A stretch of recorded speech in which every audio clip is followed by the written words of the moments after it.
of updates to start off, including thanks Ellen for starting the recording. I forgot to mention, but the exciting, one of the pieces of exciting news is that we have submitted our Cancer Center Support Grant, and we are transitioning toward preparing for the site visit and the slide preparation and other activities that go along with that. So congratulations to the entire Cancer Center team for making that transition and getting that submitted.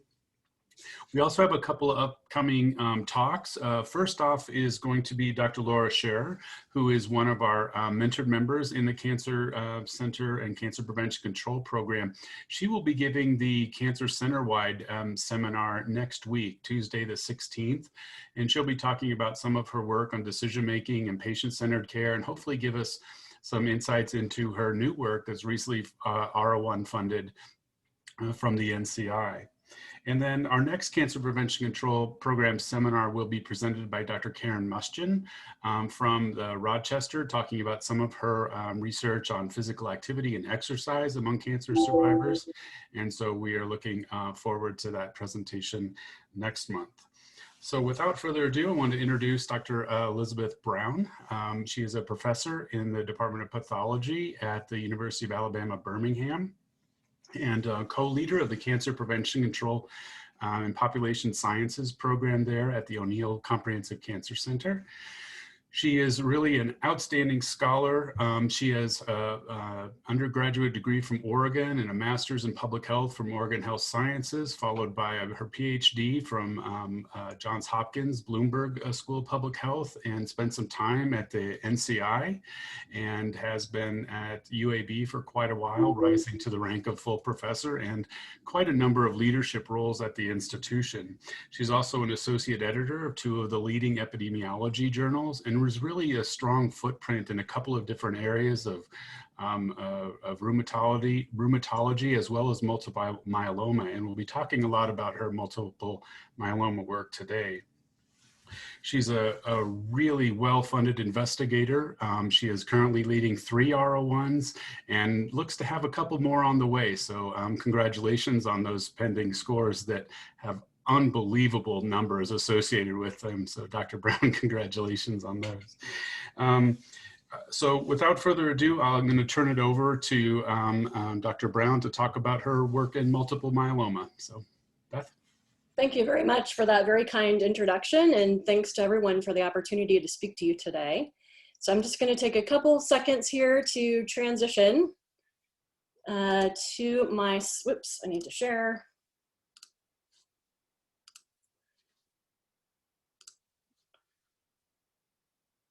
Okay, now can everyone see a full screen of the presentation? Thumbs up, awesome.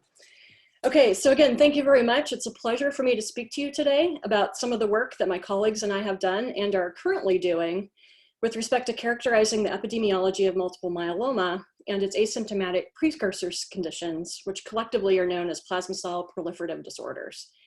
In addition to our myeloma research work, I'd like to share some lessons learned from cancer research program building, my experience as co-leader of the Cancer Control and Population Sciences program at the O'Neill Comprehensive Cancer Center located in Birmingham, and my vision for population sciences at the University of Colorado Comprehensive Cancer Center. But first, this is a particularly exciting time to be involved in myeloma research, in part because of the large international genomics initiatives, as well as the large pooling projects which have largely fallen under the auspices of the International Lymphoma and Myeloma Epidemiology, or InterLymph Consortium, in which I currently serve on the coordinating committee. And common to all of these ongoing scientific initiatives is the overarching goal, which is to identify and characterize both genetic and non-genetic risk factors that can be used to predict the susceptibility and clinical course, as well as to provide novel therapeutic targets to enable a phase shift. That is, to improve risk stratification models for early detection, ultimately in order to reduce disease burden and improve survival, response to treatment, and outcomes. And before I delve too deeply into our research, I'd first like to state that I have nothing to disclose, and also take a moment to provide some background with respect to the clinical and epidemiological aspects of myeloma, given that I originally anticipated that I was going to be speaking to a broad audience that might include epidemiologists, population scientists, as well as basic scientists and clinicians. So bear with me, there's a little something here for everyone. So as I'm sure you're well aware, there are several stages of B-cell development, and non-Hodgkin lymphoma, or NHL, the most common hematologic malignancy occurring in the US, is a heterogeneous collection of subtypes that includes several B-cell and T-cell lymphomas. And within the B-cell lymphoma spectrum, each phenotype of NHL roughly corresponds to a different stage of B-cell development. By contrast, multiple myeloma, which is the second most common hematologic malignancy in the US, is a cancer of post-germinal center terminally differentiated B cells, or plasma cells, which produce antibodies and complexes of immunoglobulin heavy and light chains and are key for initiating immune responses and maintaining immune competence over a lifetime. So as a plasma cell malignancy, myeloma is characterized, at least in part, by cellular resistance to apoptosis, leading to prolonged survival and accumulation of a clonally expanded and cytogenetically heterogeneous tumor cells in the bone marrow microenvironment and extramedullary sites. And although the origin of the progenitor cell remains controversial, malignant transformation is a multi-stage process that is highly dependent on the bone marrow microenvironment. And in fact, it's really the aberrant interactions between the stromal cells and these bone marrow plasma cells and the bone marrow microenvironment that ultimately lead to dysregulation in signaling pathways that promote tumor cell growth, survival, and resistance to therapy.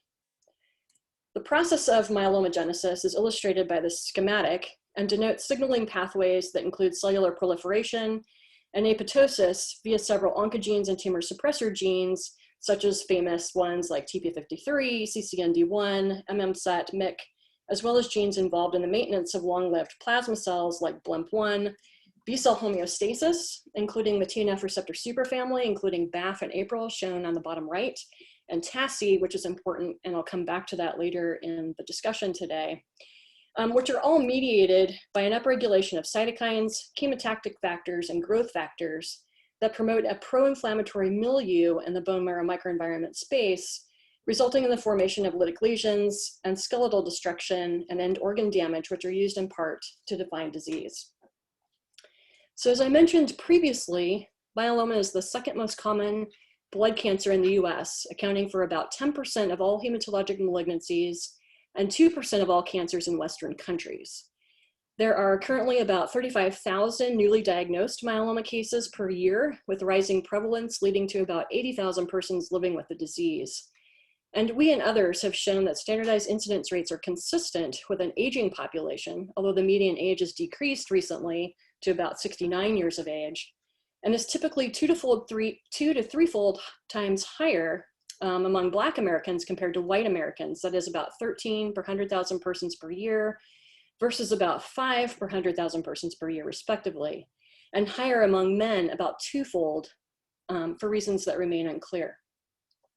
However, despite the fact that myeloma is the most common blood cancer in Black Americans, and despite the increased risk, we and others have also shown that overall survival does not differ by race, suggesting that underlying differences in driver events accumulated early in the monoclonal evolution of post-germinal B cells provide an evolutionary trajectory that predisposes Black Americans to greater risk and subsequent mortality. And this finding of equal survival by race is really atypical, because typically, as I'm sure you're well aware, these types of associations in underrepresented populations tend to have poorer survival due to factors associated with socioeconomic class or status, access to care, insurance status, and so forth. However, this is not the case with myeloma, or it doesn't appear to be, and was subject to the NCI Myeloma Disparities Think Tank, in which I was invited to participate in 2018. So myeloma remains an important cause of lymphoma-related mortality, accounting for 1 in every 3 lymphoma-related deaths. And despite recent advances in treatment, myeloma remains an incurable disease with a median survival of about 5 years. With that being said, our group showed that the overall survival has increased dramatically in past decades, with roughly 50% surviving to about 5 years, and with 5 and 10-year relative survival improving among non-Hispanic whites, non-Hispanic Blacks, and Hispanics, with no notable difference across race, as shown by panels G, H, and I at the bottom. And among persons in all age groups, except for those aged 70 years or older, which remains a clinical challenge. So recent advances in treatment have played an important role in the improvement in survival. And for reference, and is shown here on the far left, melphalan, which is an alkali agent, which is used to treat myeloma, was discovered in the 1960s when the median survival of myeloma was less than a year. For the epidemiologists in the group, the start of the SEER registry was established in 1973. And MGUS and smoldering myeloma, which are two precursor conditions to myeloma, were not discovered until 1978 and 1980, respectively. And along this timeline, two notable changes in treatment occurred. One in about the year 2000 with the introduction of autologous stem cell bone marrow transplant. And again, in 2015, pretty recently, as shown here, when the treatment paradigm for myeloma underwent significant transformation with the introduction of several new drugs, including novel therapeutic agents like proteasome inhibitors, immunomodulatory amides, and monoclonal antibodies, which we anticipate will lead to significant improvements in the coming years, not only in drug tolerability and treatment response, but also in overall and progression-free survival. So despite improvements in survival, evidence from family studies of 2 or more affected first-degree relatives and a high concordance among monozygotic twins, and in addition to candidate gene association studies, all point toward a heritable component. And as shown here, among unrelated individuals on the upper left, by Gandhi and Martin Luther King and Frida and so on, where the risk of myeloma in the general population is less than 1%, the risk among first-degree relatives, as shown here by a very young-looking Obama family, is much higher, ranging between about 10 and 30%. And then finally, among monozygotic twins, the risk is highest, approaching about 40%, and you can tell they're twins because it says so on their jerseys. However, with all complex disease, the story doesn't end here. Other suspected risk factors include the host factors that we've already discussed, including increasing age, male sex, African ancestry, but also a family or personal history of other plasma cell proliferative disorders and obesity as measured by BMI. People have also looked at several environmental factors, including ionizing radiation, occupational exposure, particularly among 9/11 workers, firefighters, meat workers, Vietnam veterans exposed to Agent Orange, as well as select infections and autoimmune diseases. However, really, these 6 demographic or host factors are the only validated risk factors for myeloma, as well as risk factors for precursor conditions. So although the etiology of myeloma remains unclear, we do know that it's preceded by an asymptomatic plasma cell proliferative disorder known as monoclonal gammopathy of undetermined significance, which carries a risk of progression to myeloma of about 1% per year, leading to a 58% absolute risk of myeloma over a 20-year period. And within the spectrum of progression, smoldering myeloma confers a higher risk of progression to myeloma of about 10% per year within the first 5 years, leading to an 85% absolute risk of developing myeloma over a 10-year period. And as shown on the far right on the progression paradigm, late stage or higher risk disease is defined as plasma cell leukemia or extramedullary disease, whereby the density of monoclonal plasma cells in the bone marrow space is so high they begin to spill out into the periphery.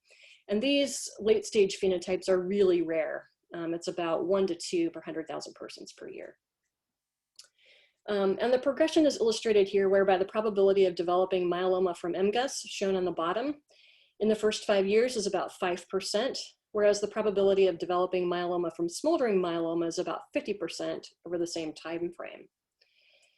So if you're still with me at this point, you're probably asking yourself, given that MGUS and smoldering myeloma are necessary but not sufficient for myeloma, that is, everyone who has myeloma has had at some point in their lifetime MGUS or smoldering myeloma, but not everyone who has smoldering myeloma or MGUS develops myeloma. How can you determine among patients with early stage disease who's at highest risk for myeloma? And how can you distinguish between MGUS and smoldering myeloma and myeloma? Well, the short answer is that it's not easy. And unlike most solid tumors, a myeloma diagnosis is made on the basis of several clinical pathological features, which include percent bone marrow plasma cells, which is obtained by serial sampling from bone marrow aspirates or bone marrow biopsies, serum monoclonal protein, and the presence of end organ damage. And we think that initiating events leading to these clinical pathological features are thought to arise from somatic mutations in normal plasma cells. And as shown in the cytogenetics and FISH analysis, myeloma is defined in part by gross chromosomal abnormalities, including whole losses and gains of chromosomes, hyperdiploidy and amplifications as shown in panel A, whereby there is a lot more chromosomal material than there should be in those images. Translocations shown in panel B that involve the IGH locus located in chromosome 14, as well as copy number variations, including deletions involving the tumor suppressor gene TP53 at chromosome 13q. And importantly, high-risk disease is defined by the presence of translocations 414, 1416, and deletion 17p, which among patients with myeloma is associated with rapid progression and a median survival of only 2 years. So as we briefly discussed, myeloma evolves from a normal plasma cell through MGUS to smoldering myeloma to myeloma and high-risk disease states, including plasma cell leukemia and extramedullary disease as shown on the far right. And it does this through interactions between these somatic drivers that I just showed you in the previous slide and also listed on the lower left, and microenvironmental changes. Meanwhile, concomitant changes in the microenvironment can shift the balance between tumor promoting and tumor suppressing cells, ultimately leading to an overabundance of tumor bone marrow plasma cells and consequential increase in monoclonal protein from the immune complexes that these plasma cells make that ultimately leads to end organ damage, as shown here in late stage disease on the far right hand side of the spectrum. So the factor that distinguishes MGUS from smoldering myeloma really is just the presence of high monoclonal protein, or the percent or level of bone marrow plasma cells found in the bone marrow. And this distinguishing feature that differentiates myeloma from smoldering myeloma is the presence of end organ damage, which we affectionately refer to as CRAB criteria, or hypercalcemia, C for calcemia, renal insufficiency, anemia, and bone lesions. Or, to make things more complicated, because that's what we tend to do in myeloma, in the absence of end organ damage, bone marrow plasma cells greater than 60%, an involved to uninvolved free light chain ratio of greater than 100, or one or more bone lesions as determined by MRI can also constitute a myeloma diagnosis.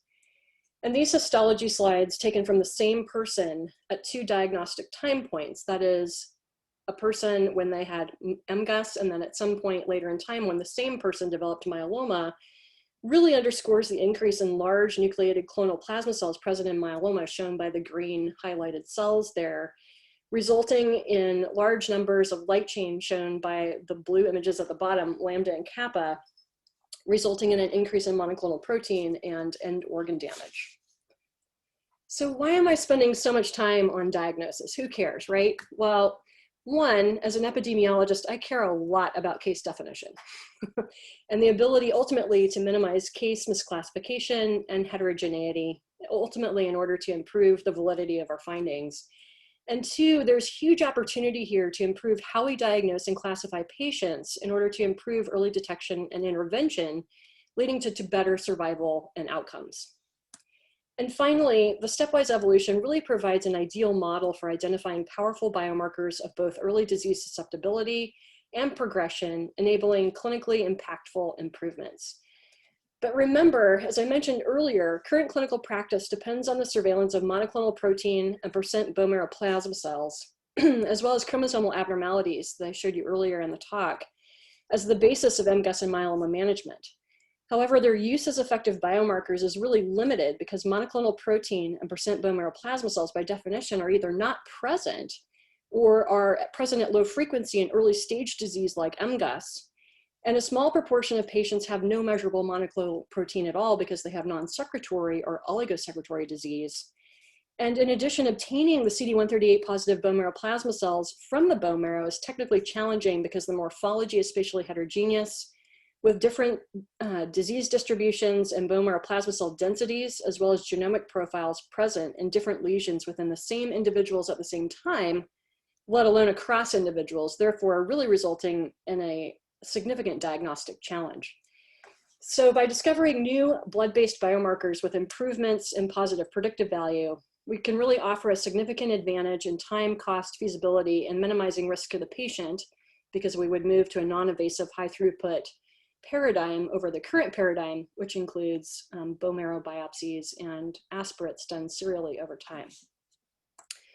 So therefore, we hypothesized that environmental exposures and genetic abnormalities, such as those that lead to altered microenvironment together with epigenetic abnormalities, are associated with disease etiology, natural history, and outcomes within the spectrum of progression. And among patients with MGUS and myeloma, the effect of these genes on factors that influence the microenvironment ultimately contribute to the excess risk observed among Black Americans and among men. So we plan to address this overarching hypothesis in the context of the IMAGE study, or the Integrative Molecular and Genetic Epidemiology study of myeloma, and with recruiting and educational materials informed by the O'Neill Office of Community Outreach and Engagement. Since 2009, we recruited over 3,000 participants to this hospital-based, frequency-matched case control study with longitudinal follow-up, which incidentally is still actively accruing. The IMAGE study is notable because it includes detailed epidemiology and clinical data obtained at diagnosis and annually from a structured interviewer-administered questionnaire, clinical assessments, and death data obtained from the National Death Index, which is cross-referenced to other public and proprietary databases to confirm date and cause of death. In addition, we collect, process, and store a wide spectrum of biospecimens for studies that we conduct today and for those studies that we might conduct over the next 20 to 30 years in the future. So what's the significance of this? Well, our goal was to establish a common, well-characterized population resource with clinical information, past exposures, and biospecimens for any investigator interested in pursuing questions related to plasma cell proliferative disorder etiology, which provides rigor and reproducibility over convenient sampling, registry data, or clinical bioinformatics approaches, which for myeloma really leads to significant case misclassification.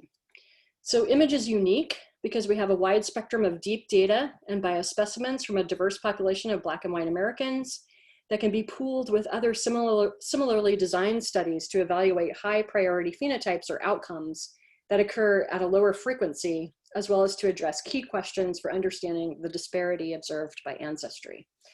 In fact, the IMAGE study is included in the Interlymph Consortium, which includes about 25 other case control studies from the US, Europe, Canada, and Australia.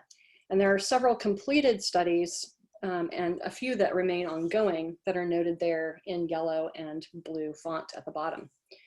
And using the Interlymph Consortium, we advanced our understanding of the epidemiology of multiple myeloma.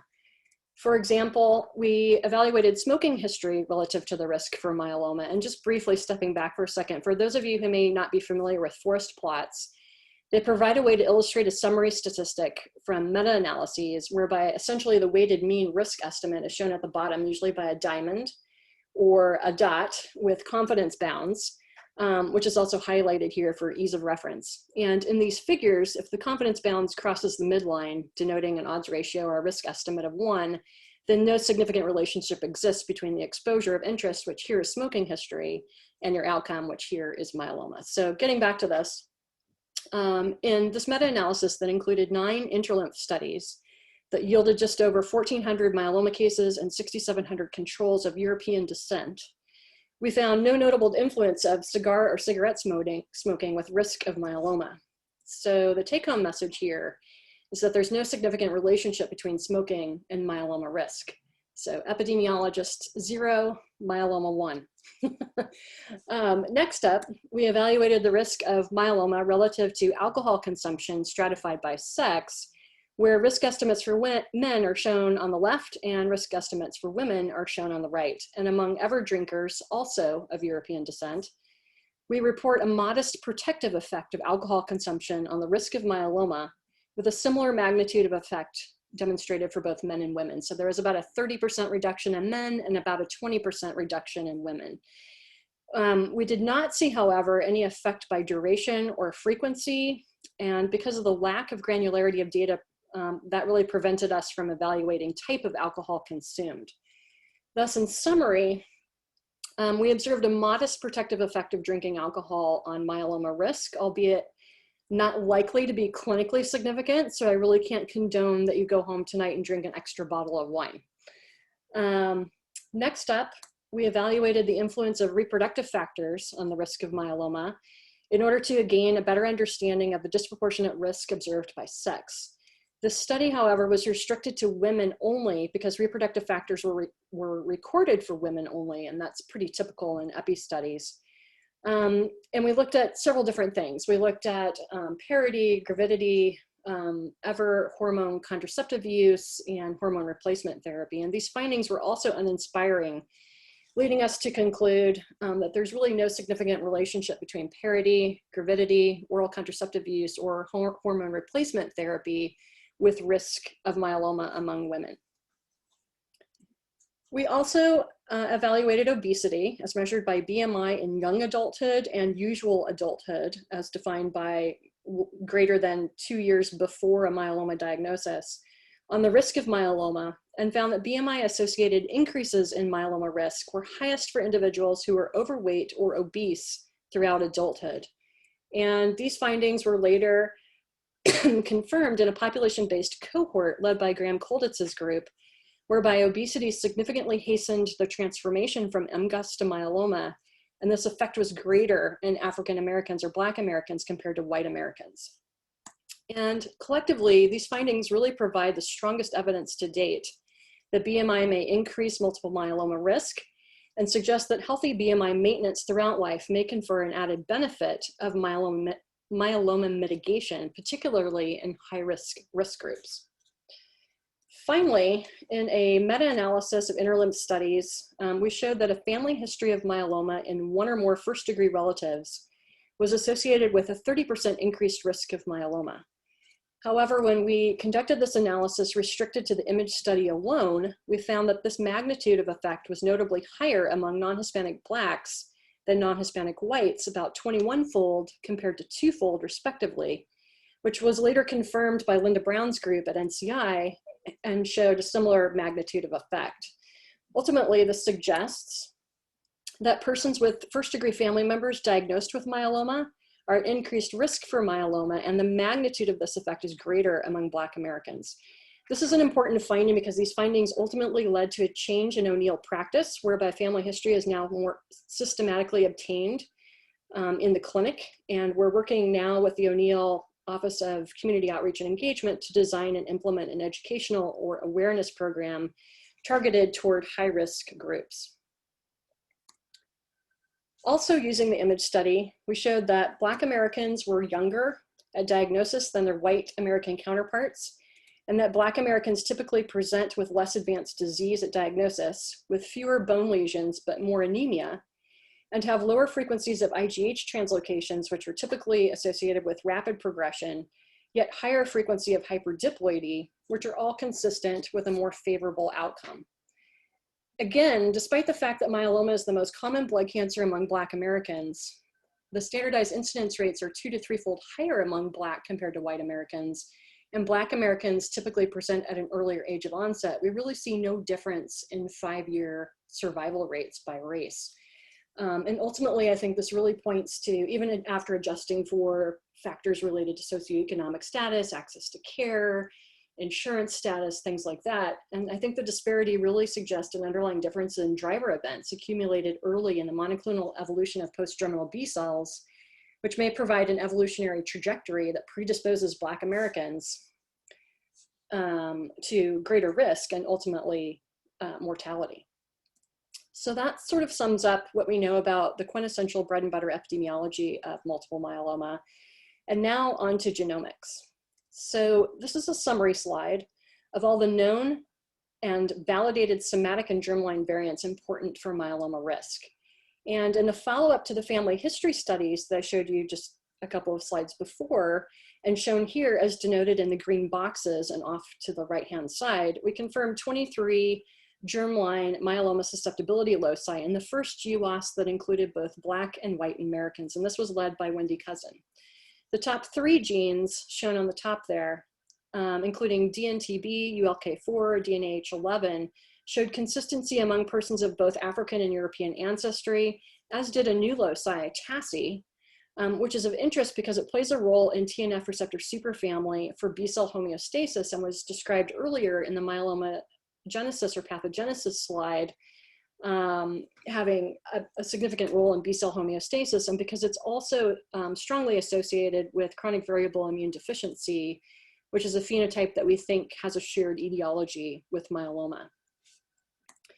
Interestingly, we also showed that myeloma risk loci were distinct from those that predisposed to Waldenstrom's macroglobulinemia, including a locus at XOC2 and an intergenic locus proximal to ER4. And Waldenstrom's is important because it's a related plasma cell proliferative disorder that's defined by the IgM isotype. But we also found that myeloma susceptibility loci overlapped with MGUS, demonstrating a shared common genetic susceptibility of between 15 and 17%. That is, 15 to 17% of risk is attributed to these combined 23 SNP polygenic risk score, and a heritability or a likeness between MGUS and myeloma of about 55%. And this was done by using, as I mentioned earlier, a 23 SNP myeloma polygenic risk score, and ultimately this demonstrates specificity. However, by bringing this back full circle, no single marker accounted for the disparity in incidence among Black Americans, suggesting that other unrecognized environmental and genetic factors play an etiologic role, which leads us to our current research in the area of epigenetics. But first, in terms of future directions, we're participating in an ongoing intramural NCI MGUS and myeloma GWAS that includes 10,000 myeloma cases, 3,000 MGUS cases, and 20,000 controls that include both European Americans and African Americans. And we're also collaborating in a whole exome sequencing study with Memorial Sloan Kettering and CIDR to evaluate rare variants among European Americans and African Americans with myeloma risk. So in summary, we've learned a lot about somatic and germline mutations associated with both myeloma genesis and risk of myeloma. That said, integrative genomics analyses and functional relevance studies are really lacking and are strongly warranted here and are the target of many follow-up investigations. Next, with respect to epigenomics and focusing on DNA methylation first, excuse me, briefly, epigenetics can be defined in part by a heritable change in gene activity which occurs without a change in DNA sequence in response to past environmental exposures. And epigenetic modifications are a leading mechanism for genomic plasticity. And the field of epigenetics includes DNA methylation, histone modification, acetylation, and phosphorylation. However, the focus of this study is really DNA methylation, and as shown in the figure to the left, unmethylated regions or hypomethylated regions are typically associated with gene transcription, whereas hypermethylated regions are typically associated with reduction in transcription or transcriptional silencing. So in the context of cancer, epigenetic marks are a defining feature of human malignancy, with aberrant DNA methylation patterns demonstrating clinical utility, not only for detection, but also prognosis, response to treatment, and survival. In addition, specific differentially methylated positions, or DMPs, are identified as marks associated with malignancy, whereas global DNA methylation patterns can demonstrate hypomethylation, accompanied by region-specific hypermethylation, for example, of tumor suppressor genes, which may promote malignant transformation, transcriptional silencing of genes in causal pathways. As I mentioned earlier, there's strong evidence for germline and environmental etiology for myeloma. In addition, myeloma is an obvious candidate for epigenetic exploitation, given incomplete concordance among monozygotic twins, the direct effect of aging on clinical onset, increasing incidence, and substantial clinical heterogeneity despite relatively few germline alterations. However, efforts to characterize heritable changes in gene activity, such as genome-wide methylation studies, really have not been widely reported for myeloma. There are only 4 reported to date, and the largest study included just over 100 myeloma cases, 7 MGUS cases, and only 3 controls, which on epidemiology standards is not quite big enough for us to come away with precise findings and to minimize false discovery. So therefore, we took this opportunity to characterize the DNA methylome relative to the risks of MGUS, smoldering myeloma, and myeloma in order to advance our understanding of epigenetic marks or biomarkers of past environmental exposure to expand our current understanding of germline susceptibility. So of the 224 participants included in our whole genome-wide DNA methylation study, the majority were obtained from UAB, and approximately 50% were male with a median age of 64 years. Notably, all of these participants were of European ancestry. And in an analysis of these participants, looking at myeloma cases versus controls, we show a volcano plot to the right here of DMPs from peripheral blood reaching a level of genome-wide statistical significance shown in pink in the upper right quadrant, and an FDR of less than 0.1 in green, and the blue dots represent DMPs that did not reach a level of statistical significance. A total of 7 DMPs demonstrated genome-wide statistical significance, including those shown up there on the left-hand side in pink. And although none of the hypermethylated DMPs shown on the right-hand side of this volcano plot reached a level of genome-wide statistical significance, many of them did reach an FDR of less than 0.1. And notably, many of these loci were in or proximal to genes involved in B-cell maturation, bone remodeling, like RUNX2, which is associated with myelomogenesis, and positive regulation of the MAPK cascade and MHC, including HLA-DRB5, all of which are known to influence myelomogenesis. In fact, among the top DMPs associated with all 3 plasma cell proliferative disorders, SBNO2 and TNF receptor superfamily 8 had the strongest association and demonstrated notable reductions in DNA methylation across each clinical phenotype in order of advancing progression. In addition, DMPs in SBNO2 and TNF receptor superfamily 8 from paired CD138 positive plasma cells from the bone marrow, as shown there by the dark blue circles on the left in the figure, demonstrated consistency, providing evidence that DMPs identified both in peripheral blood are linked to specific DNA methylation alterations in target tissues. So with respect to relevance, SBNO2 is known to play a role in bone homeostasis and is required as a positive regulator in TNF SF11 or RANKL mediated osteoclastogenesis. And it's particularly noteworthy because it can regulate NF-kappa B and downstream inflammatory cytokine cascades, which are included in prominent pathways known to promote myelomogenesis. In addition, signal transduction of TNF receptor superfamily 8, also known as CD30, is also known to regulate NF-kappa B. It's an upregulator of apoptosis, and it's co-expressed on Hodgkin lymphoma Reed-Sternberg cells, thereby lending additional credibility to our top candidates.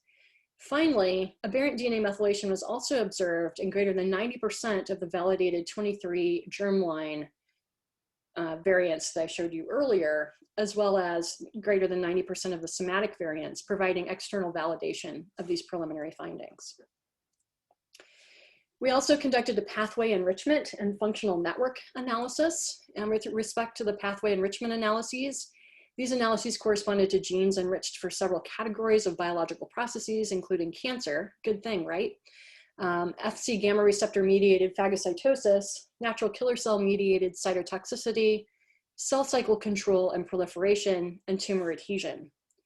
And our functional network analyses revealed a total of 335 significantly enriched gene ontology terms, of which the most significant terms suggest underlying processes in cell cycle control and proliferation, DNA replication, cellular and extracellular matrix adhesion, osteoclast differentiation, and Wnt activated signaling. And these are important because these are all sort of quintessential carcinogenesis pathways and those that are also implicated in myelomogenesis.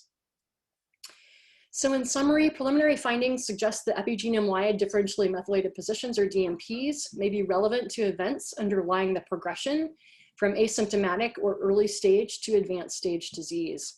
And we are looking forward to receiving a new R01, hopefully before April, to evaluate this on a much larger scale, in which we'll look at whole genome methylation in 1,000 MGUS, 1,000 myeloma, and 1,000 race, age, sex, geography matched controls, split equally by African American and European American ancestry.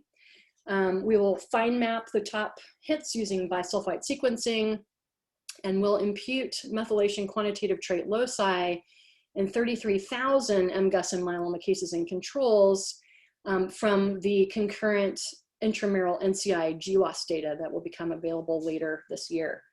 In this study, we'll also have transcriptome data in a subset of cases and controls in order for us to move forward with integrative genomic analyses and look more carefully hitting away at sort of functional genomics.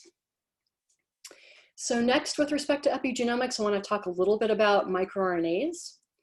And microRNAs are small non-coding RNAs. They're typically about 20 to 22 nucleotides in length.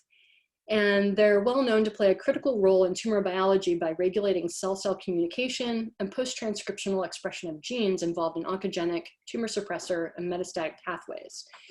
MicroRNA profiling, therefore, might provide a non-invasive, cost-effective alternative in order to characterize disease-specific biomarkers for early detection and disease surveillance. So in the same study population that I previously described for the DNA methylation pilot study, those 224 participants of European ancestry, we were able to detect a total of 620 microRNA entities from serum exosomes. And this is an important point. We decided to look at exosomes. Exosomes are microvesicles. There are different classes of microvesicles, and they're classified by size. Exosomes in particular are really important for metastasis and tumorigenesis. And in a related mechanistic study that a collaborator led here at UAB that I was part of, we discovered that the exosomes are really important for myelomogenesis and promoting extramedullary disease.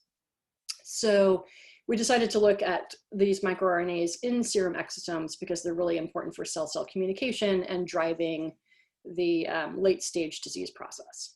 So of the microRNAs with statistical significance below the genome-wide threshold after adjusting for multiple comparisons, we found that 31 of the 50 microRNAs were specific to MGUS, and that's shown there on the far right blue or purple circle.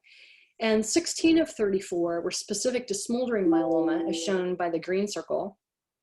41 of 130 microRNAs were specific to myeloma, as shown by the salmon-colored circle. And 11 of 58 microRNAs were specific to all three phenotypes, shown in the middle there by the dark red union, if you consider this as a Venn diagram. In all three MGUS and smoldering myeloma and myeloma phenotypes, but not in controls, suggesting that these microRNAs may be relevant to events underlying the progression from precursor or early stage to advanced stage disease. So among the top microRNAs associated with all three plasma cell proliferative disorders, MIR19A had the strongest association, followed by MIR6283P, and then MIR199B5P. Each of these microRNAs was associated with a notable reduction in expression across each of the clinical phenotypes in order of advancing progression, demonstrating a clear dose-response relationship that was significant and is shown here by this figure. Finally, and of particular note, is that MIR19A is known to target several genes involved in tumor suppressor and myelomogenesis, including interleukin-6, MYC, PTEN, E2F1, CCND1, SOX1, and it's particularly noteworthy because it co-localizes to chromosome 13q, which, as you may recall from earlier in this talk, deletion 13 is one of the chromosomal hallmarks of myeloma and is associated with intermediate progression.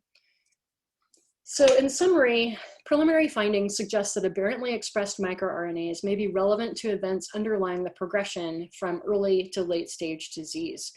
And we're currently replicating these findings in a much larger study now that includes 1,200 MGUS, smoldering myeloma, and myeloma cases and controls, also equally divided by ancestry, including both European American and African Americans in this study. And we'll have, similar to the DNA methylation study, we'll have transcriptome data on a subset of these patients or participants so we can evaluate the combined genomic effect and look more closely at relevance and sort of functionality of marks. So next, I'll talk a little bit about transcriptomics. And this area of genomics is much more evolved in the context of myeloma. So gene gene expression profiling, or JEP70, was really well characterized by Shaughnessy at UAMS, or Arkansas, which was one of the main sort of myeloma referral centers in the US. And this is widely used now clinically across the entire US. So we are seeing some application of gene discovery to populations at large, which is great. There are other RNA-seq studies that are ongoing that include both candidate and whole transcriptome approaches. Both the COMPASS study and Mayo studies are looking to improve risk stratification models by looking at RNA-seq in somatic mutations. We are doing a similar study as sort of previously already described, but we're always looking in paired CD138 positive plasma cells for the somatic mutations, but also in paired blood. So we can try to transition to more blood-based biomarker discovery and improvements in those risk stratification models. Other studies, including other RNA entities like long non-coding RNAs or siRNAs, are mostly ongoing. And although they're predominantly conducted in persons of European descent, these studies that include African Americans are ongoing in the IMAGE study.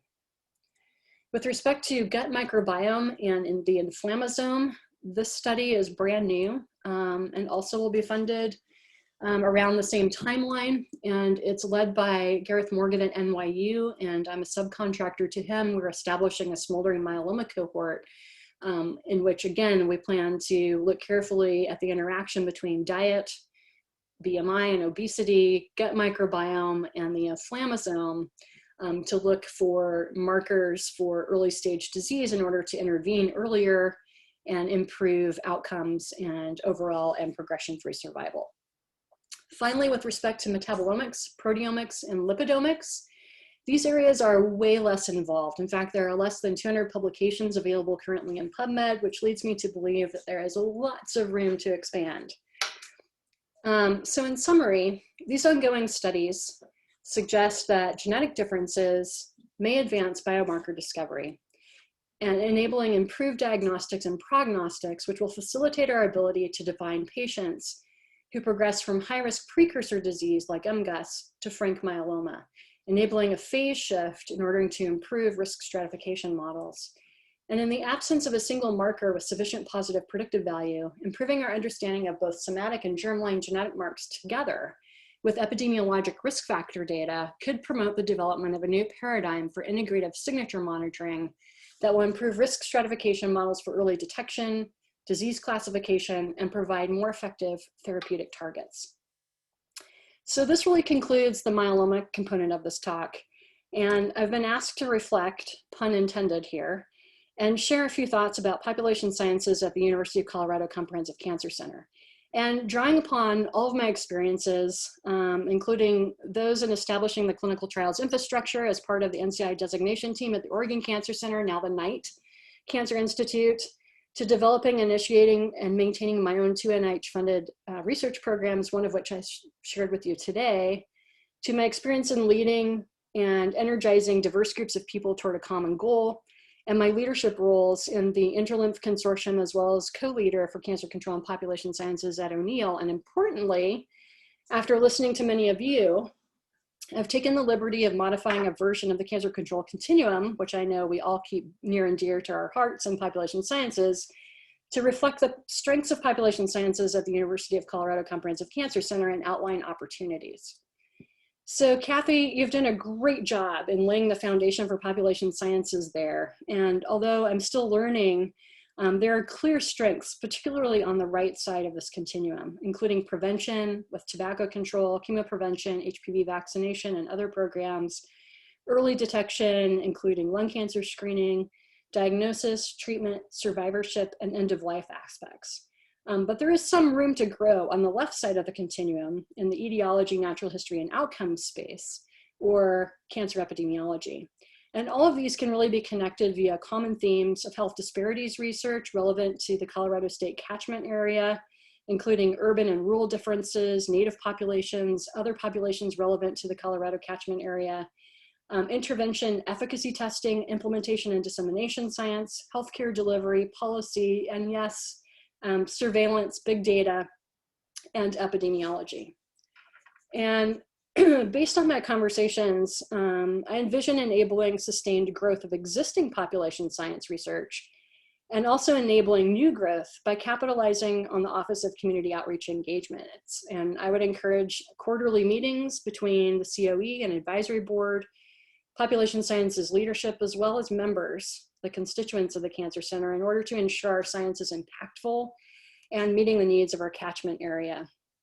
Next, by also engaging the Office of Education and Training to quickly establish a pipeline of cancer population science trainees with demonstrated success in obtaining career development awards and then transitioning these awards to independence, i.e. their first R01 in the next 5 years, which may be a heavy lift, but at least starting that trajectory I think would be helpful and may aid in T32 applications in the future.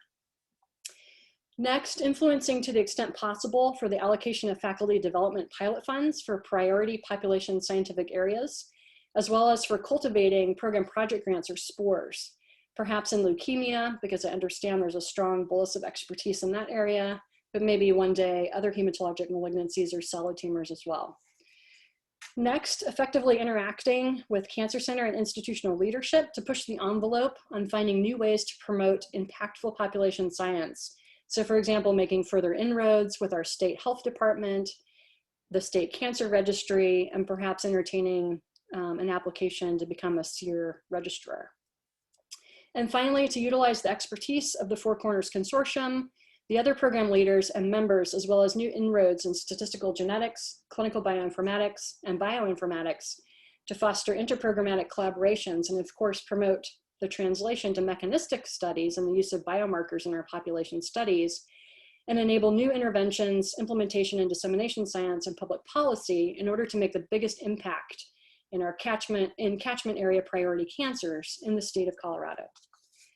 And with that, I'll stop. Before I take any questions, I'd like to acknowledge my collaborators, both internal and external to UAB, the funding agencies, as well as the image study team or teams over the years. And at this point, go ahead and open it up for any questions. Thank you.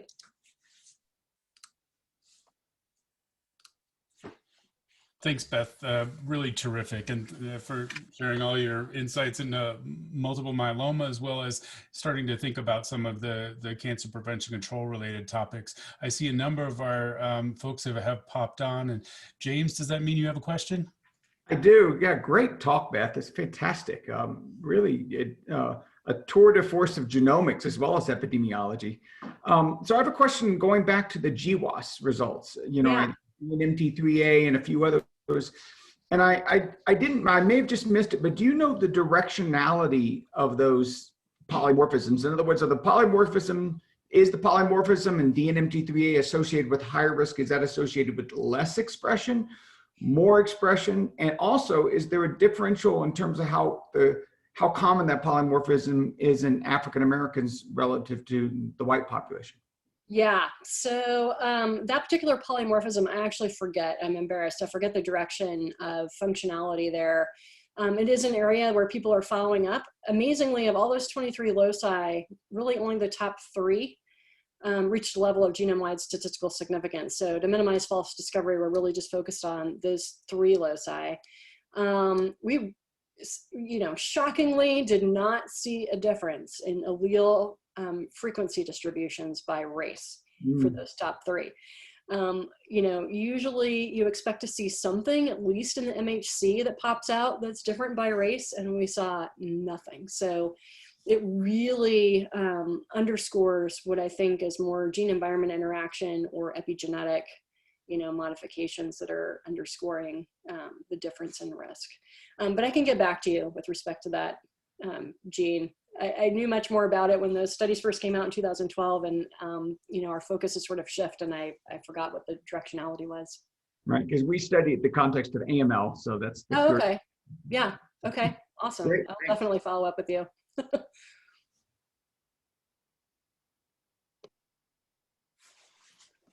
Maybe I'll ask a question as well. Dr. Brown, thanks for the great talk. That was fantastic, very fascinating. One thing I was wondering is, it seems to me there's almost like two different myelomas if you could put them in a bucket by age of onset. Like if it's predominantly a disease of older people, her whatever cutoff you want to make, greater than 80 or greater than 70 or whatever, as opposed to myeloma that happens in younger people. And I was wondering if you get any sense as to the concordance that happens in siblings or in twins, and some of these genomic findings that you have. Do you think of those as more predominant in the younger type or evenly distributed? Great question. And I have been trying to chip away at that question for a while. I don't have to speak to you about myeloma. You know way more about the disease process than I do. It's because it's rare, it's been really hard to evaluate. So even in the image study, when we've been able to stratify by people who have early onset, however you define that, less than 40 years of age, less than 50 years of age, we run into problems with really small numbers. And so our false discovery rate is sky high. In the first GWAS that was done in myeloma cases, the numbers of early onset were also too low. So that's really a high priority study that we want to look at when the new intramural NCI myeloma GWAS comes out, when we have 10,000 cases. Surely within 10,000 cases, we'll have enough people that have early onset disease defined by some magical age where we can actually really look at that very carefully. So yeah, I agree. I think there's probably something there. Probably the disease onset among persons, aged 40, 45, 50 years or less versus people that get it 80 years of age or older are very different. My hunch is also that people that present with anemia only are probably really different than, people that present with multiple organ damages or other types of organ damage that's more consistent with a poor clinical course. Yeah. And we hope to look at that in this GWAS as well. The new Suffice it to say, it's all your findings are probably most relevant for that aging group, since that's the majority of people. And it's just amazing to me that there's such a strong, what you were born with component to a disease that late of onset. It's incredible. And you don't, I agree. And you don't necessarily see that in a lot of phenotypes in these GWAS studies and these large genetic epidemiology studies. I mean, we're seeing 17% of the myeloma risk is attributable to a combination of those 23 loci. That's actually quite a bit. That's a big, percent that's attributed to population risk.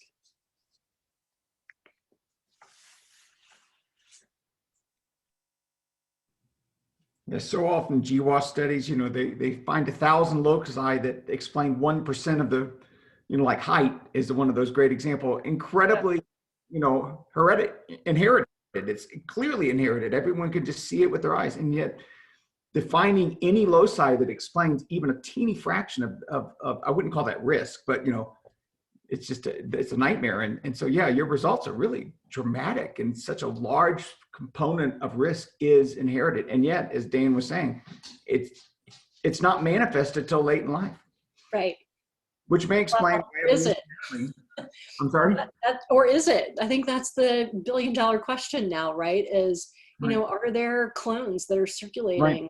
When do they start circulating? When are those initiating events? And, to really get at these questions, you need really large cohort populations of people that are well characterized, followed longitudinally over time. And for such a rare outcome, it's really challenging. Although we can turn to the Cancer Cohort Consortium for some questions because they do have limited biospecimens and data on people before, perceivably before they get MGUS, and certainly before they get myeloma, to address some of these questions. Yeah, there was just a paper, in fact, I think it's on bioRxiv. I don't think it's out yet, but it's from a colleague that I know well in England at the Sanger. And they looked at myeloid malignancies, and I'm trying to remember whether they look at MGUS, but they basically show that the origin of some of the initiating mutations is fetal. Huh. So completely lifetime, and yet it's not manifested till late in life. And I'm half evolutionary biologist, so to me this makes perfect sense, because evolution only cares about what affects our fitness. It doesn't care that you have pre-malignancy, if that pre-malignancy is not going to affect you till post-reproductive years. Yep, I agree with you 100%. Yeah, so I think, and I'll try to remember to send you the preprint, but if I That would be don't, great. send me an email. Yeah, I would really be interested in reading that. Yeah, there's so much to do. I feel like well, it's taken a long time to do what we've done, but we're slowly chipping away at that black box, trying to figure out, the etiology of this. Well, Beth, But I it's was been going to fun. ask you a question about survivorship among this group, but I think we've reached time, and I'll talk to you offline about that. But Okay. thanks everybody for joining us today for some great